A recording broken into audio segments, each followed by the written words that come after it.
아멘. 수요예배 오신 성도님들 환영하고 축복합니다. 제가 오늘 화이자 2차 접종 맞춰가지고 지금 몸이 좀 몸이 좀 안 좋습니다. 그래서 목소리도 잘 안 나고 그래서 이해해 주시길 바랍니다.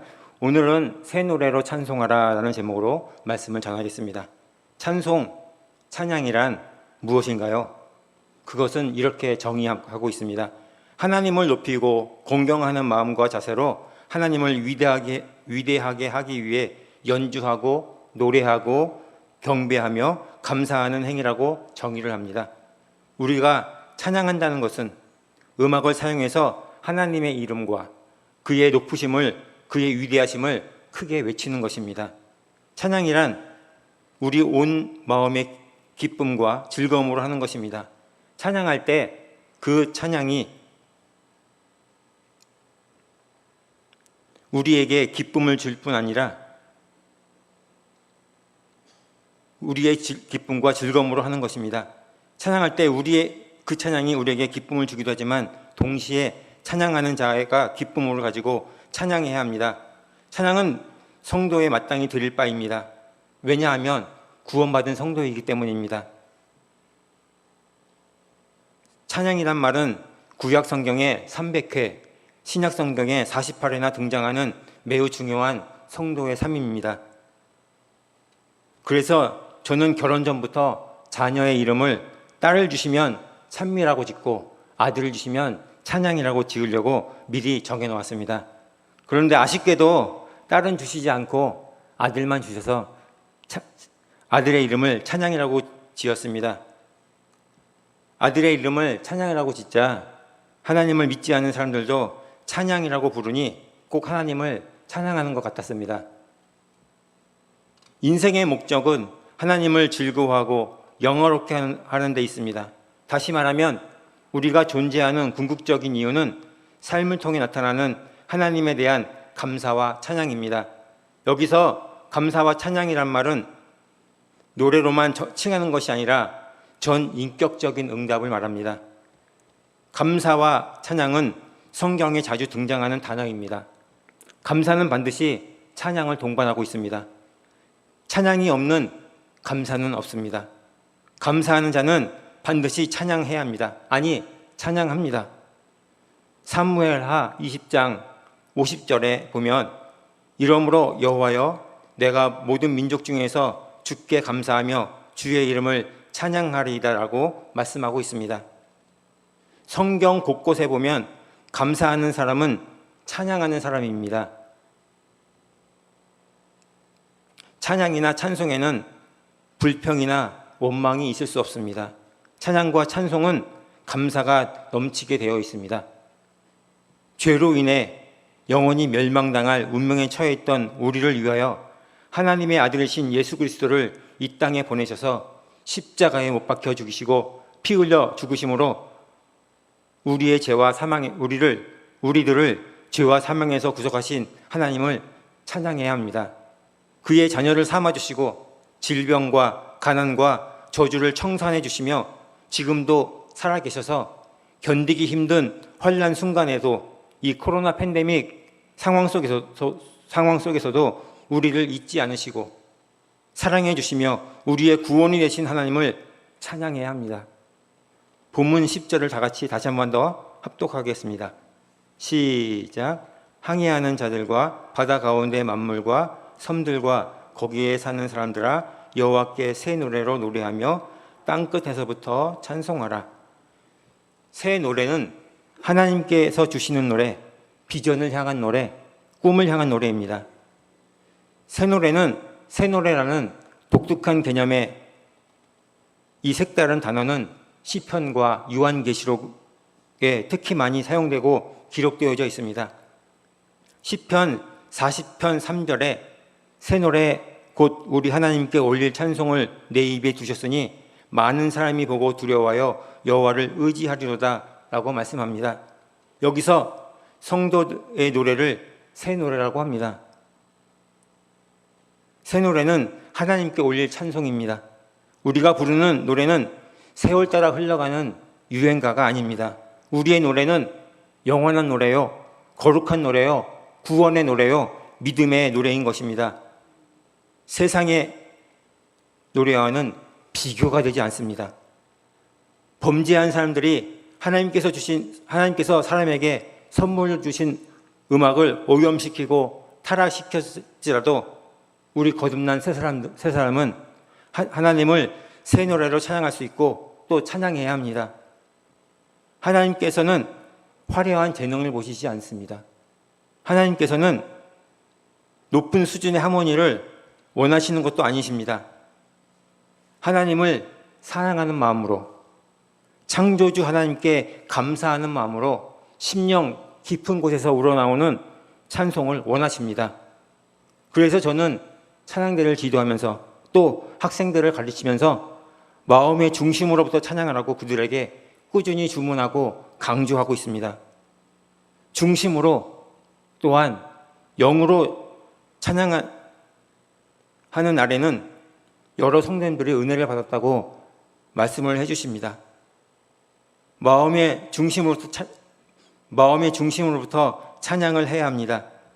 왜냐하면 사무엘상 16장 7절 하반절에서 말씀하신 것처럼 하나님께서는 우리의 외모를 보시지 아니하시고 중심을 보시기 때문입니다. 사랑하는 성도 여러분, 새 노래로 찬양하는 성도들이 되시길 바랍니다. 심령 깊은 곳에서 우러나오는 찬양을 부르시는 성도가 되시기를 간절히 소망합니다. 타락한 세상 노래가 아닌 새 노래로 찬양하는 반열에 서서 찬양하는 거룩한 주의 백성이 되시기를 간절히 소망합니다. 그러면 어떻게 찬양하라고 말씀하고 계십니까? 첫째, 땅끝에서부터 찬송하라고 하십니다. 아까 읽었던 10절 말씀입니다. 우리 전에 가로놓기를 오랜만에 해볼게요. 자, 10절 보세요. 자, 항해하는 자들과 바다 가운데 만물과 섬들과 거기 사는 사람들아, 누구께 무엇으로 노래하며 어디서부터 어떻게 하라?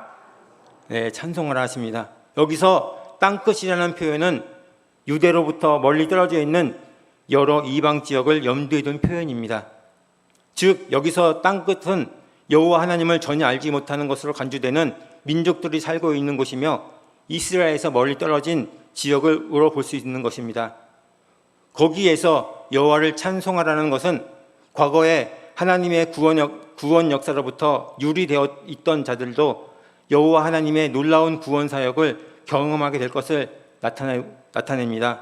더 나아가 이 말씀의 표현은 구속사적 관점에서 세상의 모든 민족들이 하나님의 교로 몰려오게 될 것과 복음의 세계적 확장을 암시하고 있는 것입니다. 또한 이 말씀은 옥스퍼드 원어 대전에 이렇게 기록되어져 있습니다.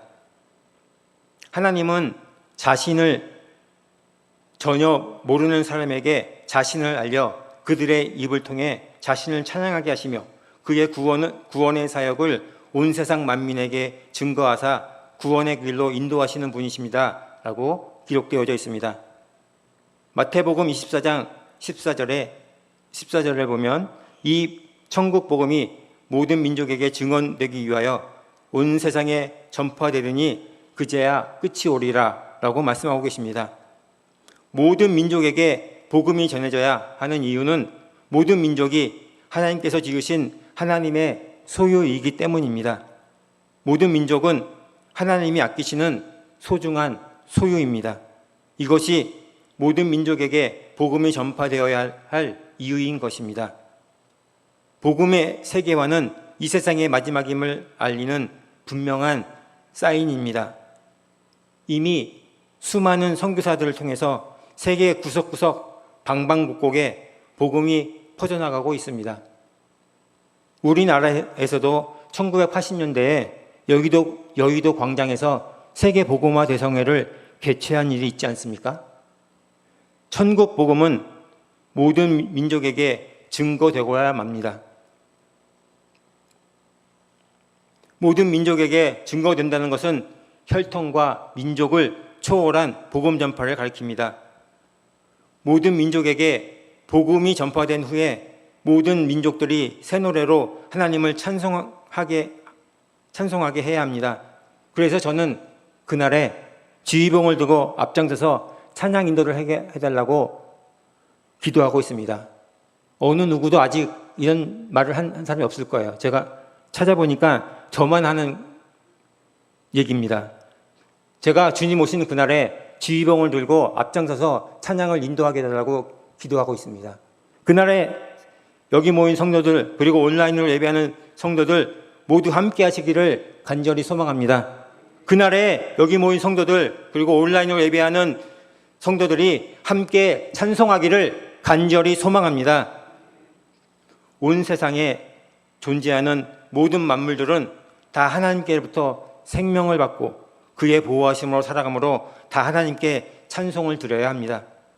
어느 누구도 예외 없이 모든 사람들이 하나님께 찬송을 해야 합니다.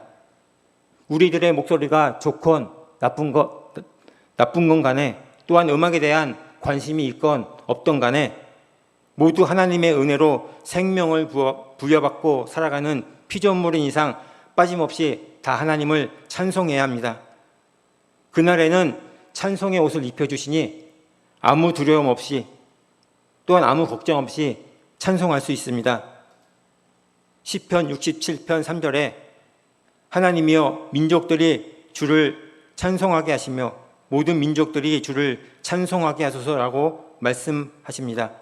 하나님은 모든 민족들이 하나님을 알기를 원하고 계십니다. 하나님을 알면 아버지라고 부르고 아버지를 찬송하게 될 것입니다. 하나님께서는 모든 민족들이 하나님을 찬송하기를 기다리고 계십니다. 하나님께서는 모든 민족들이 하나님을 찬송하기를 고대하고 계십니다. 찬송을 기뻐하시는 하나님은 찬송하는 사람을 사랑하십니다. 찬송하지 못하는 입술을 책망하십니다. 찬송하지 못한 마음을 안타까워합니다. 우리가 찬송할 때 하나님은 영광을 받으시고 우리가 기뻐하고 즐거워할 때 하나님은 큰 영광을 받으십니다. 로마서 15장 11절 말씀에 또 모든 열방들아 주를 찬양하며 모든 백성들아 그를 찬송하라 하였으니 이는 시편 117편 1절을 인용한 것입니다. 모든 이방인들과 유대인들이 함께 하나님을 찬송합니다. 이는 이방인들이 이제는 유대 전통의 간섭을 받지 않고 유대인들과 동등하게 주를 찬송한다는 사실을 보여줍니다. 오늘날 유대인들과 이방인들이 교회에서 마음껏 하나님을 찬송하며 그분께 예배드리고 있는 것은 그와 같은 사실을 입증해주고 있습니다. 시편 66편 8절에 보면 만민들아 우리 하나님을 송축하며 그의 찬양 소리를 들리게 할지어다라고 말씀하고 있습니다. 하나님을 찬양하고 경배해야 할 대상이 온 우주적이면서도 또한 세상에 속한 모든 사람들은 다 찬양해야 한다는 것입니다.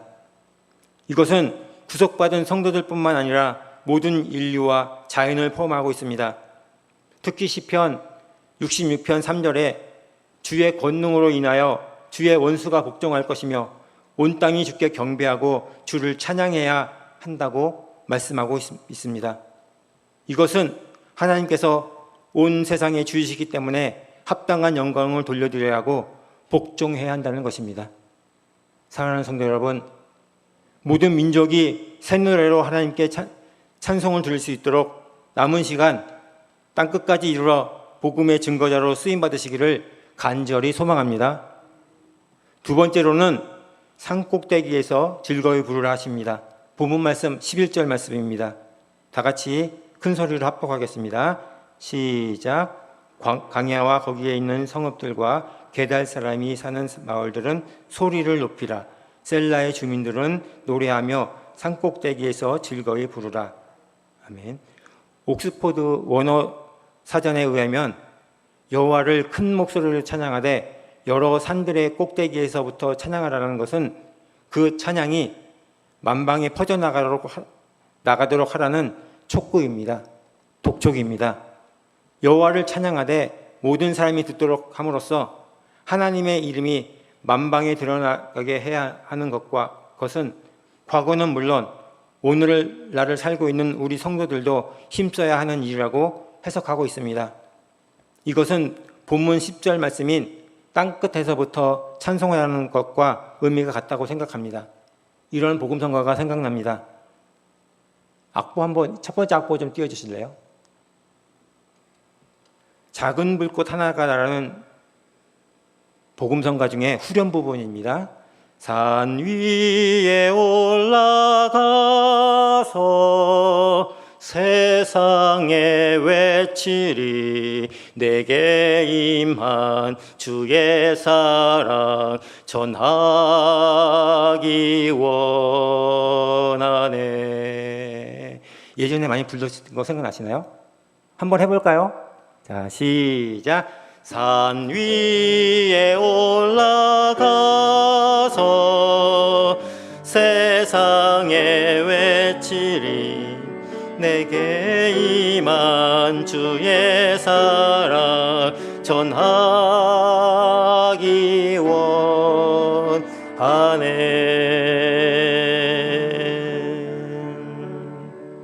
아멘. 성도는 어디서든지 하나님을 찬양해야 합니다. 어떤 형편에서든지 어떤 상황에서든지 하나님을 찬양해야 합니다. 거리에서 산골짜기에서 침상에서 온 땅에서 하늘에서 해 돋는 데부터 해 지는 데까지, 그리고 오늘 본문 말씀에 나오는 것처럼 산꼭대기에서 노래를 즐거이 불러야 합니다. 산꼭대기는 정상을 말합니다. 우리가 어느 산이든지 마지막으로 정상에 오를 때 가장 힘이 듭니다. 대부분의 등산 코스에서 정상은 매우 가파릅니다. 그래서 정상에 오르려면 막대한 힘을 써야 합니다. 우리 인생의 정복도 마찬가지입니다. 인생을 잘 마무리한다는 것은 결코 용이하지 않습니다. 사실 산의 정상 최고봉에 올라가면 눈앞에 시야가 탁 트입니다. 그 상쾌함 맛보지 않은 사람은 모릅니다. 우리의 신앙도 마찬가지입니다. 예수님을 믿는다는 것 다 같은 것이 아닙니다. 맨 처음 주님을 영접하는 것은 대단히 중요합니다. 그래서 이런 찬양이 있죠. 나 처음 믿은 그 시간 귀하고 귀하다. 한번 악보 좀 띄워주실래요? 처음 믿은 그 시간 귀하고 귀하다. 한번 다시 하는데요. 우리 신령 깊은 곳에서 한번 찬양하겠습니다. 나 처음 믿은 그 시간 귀하고 귀하다. 아멘. 예수님을 영접해야 기본적으로 하나님의 자녀가 되고 영생의 복을 받습니다.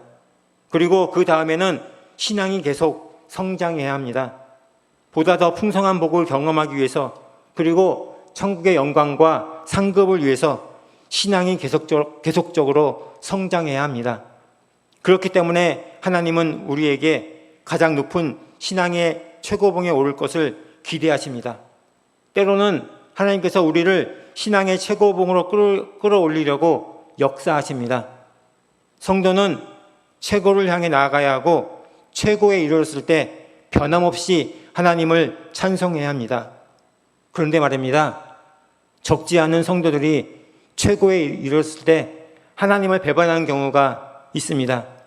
하나님을 잊어버리는 경우가 있습니다.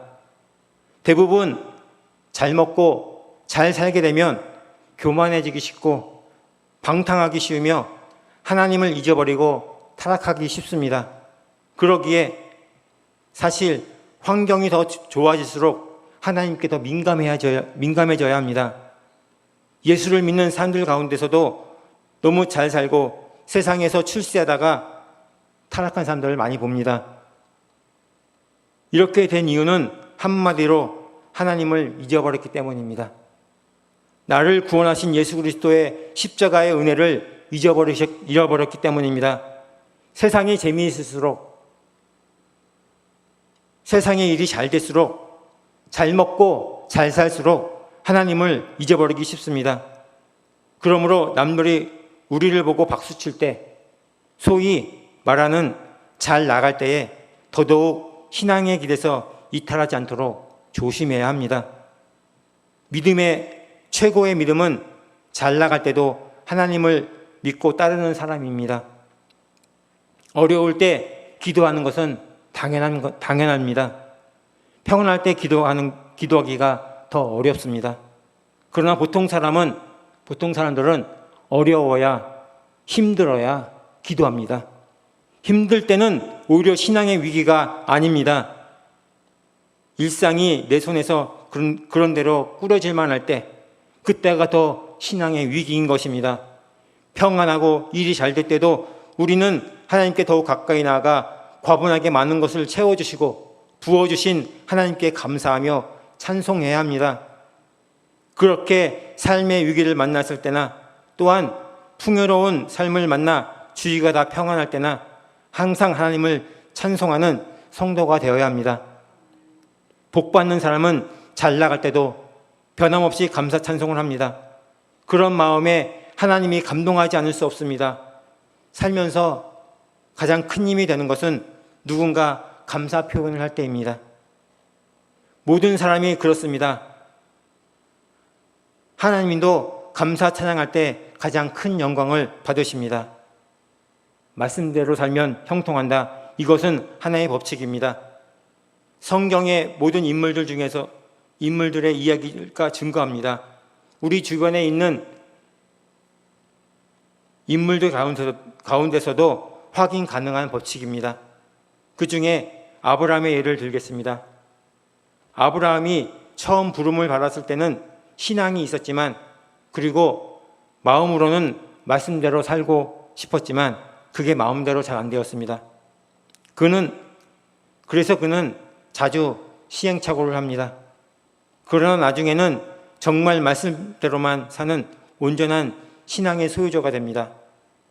창세기 22장을 보면 독자 이삭을 번제로 바치라 할 때 너무나 황당했음에도 불구하고 즉각 순종합니다. 대단하지 않습니까? 훌륭하지 않습니까? 모리아산 정상은 그의 신앙의 정상이었습니다. 그 후로 아브라함의 말년은 잘 되었습니다. 형통하였습니다. 산꼭대기에서 즐거이 부르라. 신앙의 최고봉에 올라가서도 새 노래로 찬양하라는 의미입니다. 좋은 여건, 최고의 환경에서도 교만하지 말고, 자만하지 말고, 오만하지 말고, 거만하지 말고, 건방지지 말고 겸손히 하나님을 찬송하라는 의미입니다. 만방에 퍼져나가도록 하라는 의미입니다. 사랑하는 성도 여러분, 우리 모두는 산꼭대기에 올라가 새 노래로 즐거이 불러 만민들이 하나님을 찬송할 수 있도록 역할을 다하는 성도들이 되시기를 간절히 소망합니다. 세 번째로는 하나님을 전하라고 하십니다. 본문 12절 말씀입니다. 다 같이 합독하겠습니다. 시작. 여호와께 영광을 돌리며 섬들 중에서 그의 찬송을 전할지어다. 아멘. 찬송은 하나님께 영광을 돌리기 위해 드리는 찬미의 제사입니다. 우리 기독교는 노래하는 종교입니다. 찬송의 종교입니다.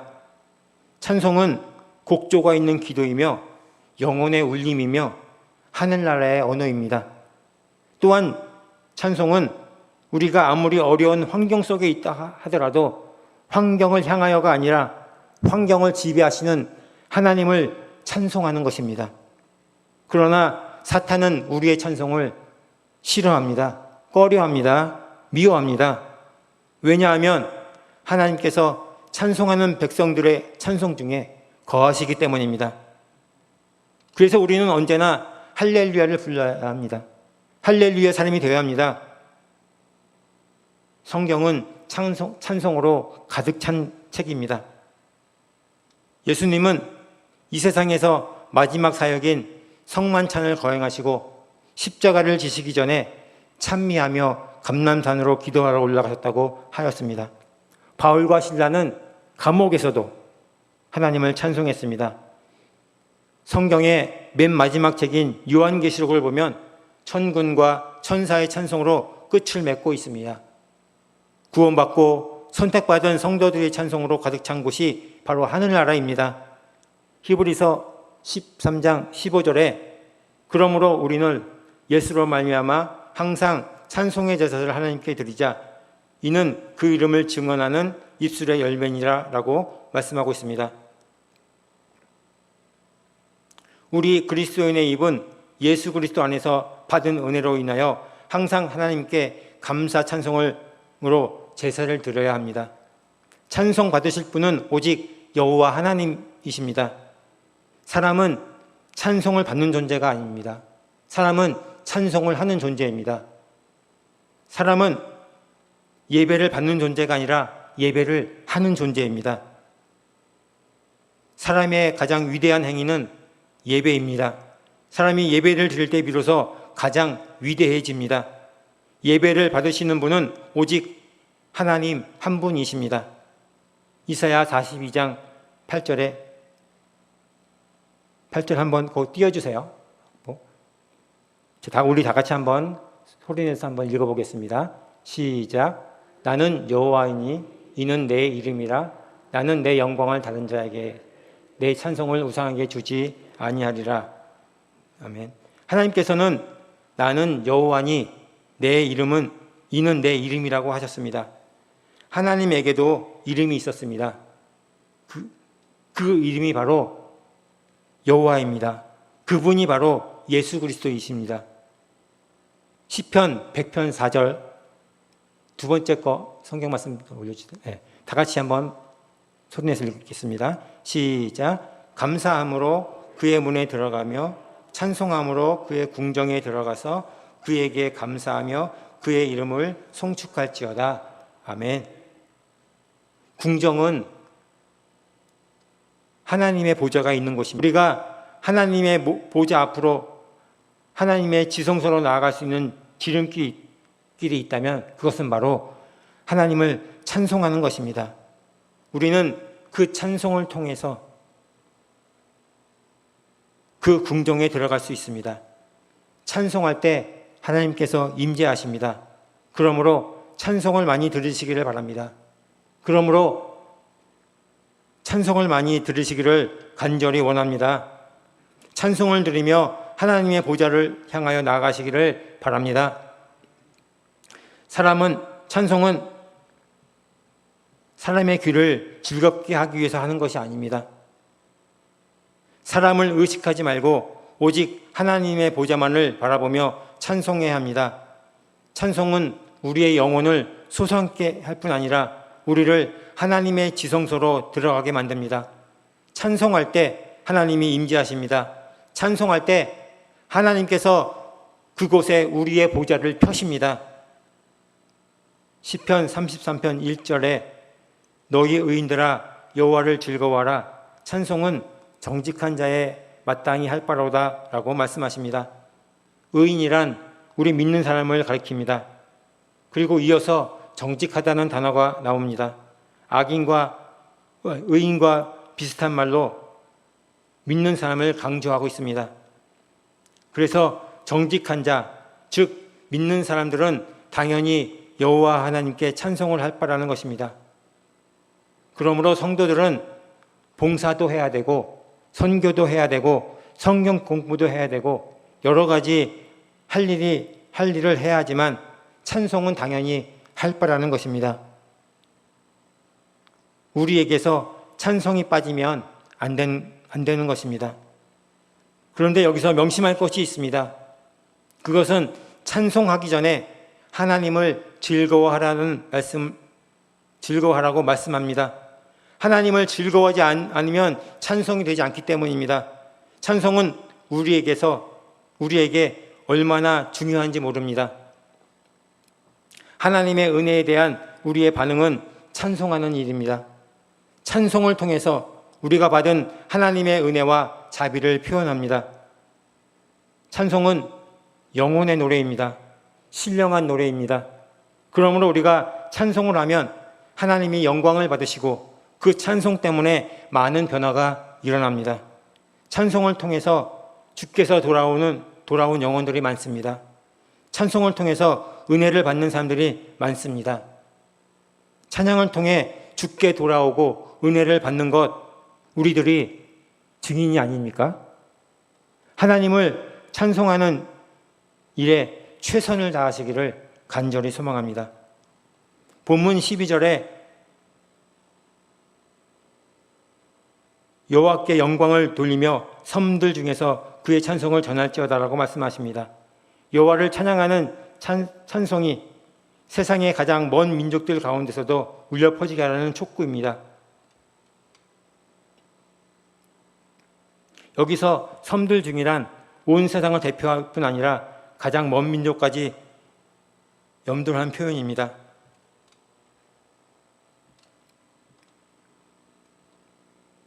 세상에서 가장 먼 민족들을 향한 이러한 찬양의 촉구는 예수 그리스도의 구원 사역과 승천 이후 예수님의 지상 명령을 따라 복음을 예루살렘과 온 유대와 사마리아와 땅끝까지 전파하여 신학교회가 왕성하게 발전함으로 역사 가운데 성취되었습니다.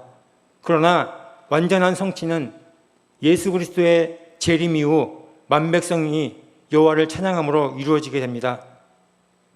사랑하는 성도 여러분, 우리의 힘찬 찬양이 세상 방방곡곡에 울려 퍼지며 하늘 보좌까지 울리는 찬송이 되시기를 소망합니다. 이제 말씀을 맺으려 합니다. 오늘을 사는 성도된 우리들은 새 노래로 찬양하며 하나님께 영광을 올려드리는 찬송을 모든 사람들이 듣도록 전하는 일에 최선을 다하시길 바랍니다.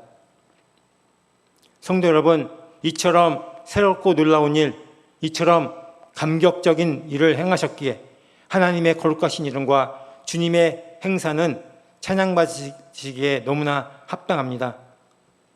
그리고 이러한 주님의 은혜로운 역사는 오늘날 우리의 삶 가운데서도 계속 되어지고 있습니다. 우리는 그 놀라운 구원, 그 위대한 구원, 너무나도 감동적인 구원 역사를 체험하고 있으며 그 은혜로운 일들을 지금도 체험하며 살아가는 사람들입니다. 오늘 우리 삶에서 어떻게 증인의 삶을 살아갈 수 있을지 진지하게 고민하며 오늘의 나를 택하시고 구속하셔서 함께 하시는 하나님의 은혜를 찬양할 수 있기를 간절히 기도하며 소망합니다. 이제 세상의 노래는 분토같이 여기고 천국을 사모하며 하나님께서 주신 새 노래로 땅끝에서부터 찬송하고 산꼭대기에서 즐거이 부르고 또한 그 찬송을 세상 방방곡곡 구석구석에 전하는 복된 삶, 복된 성도들이 되시기를 간절히 축원합니다.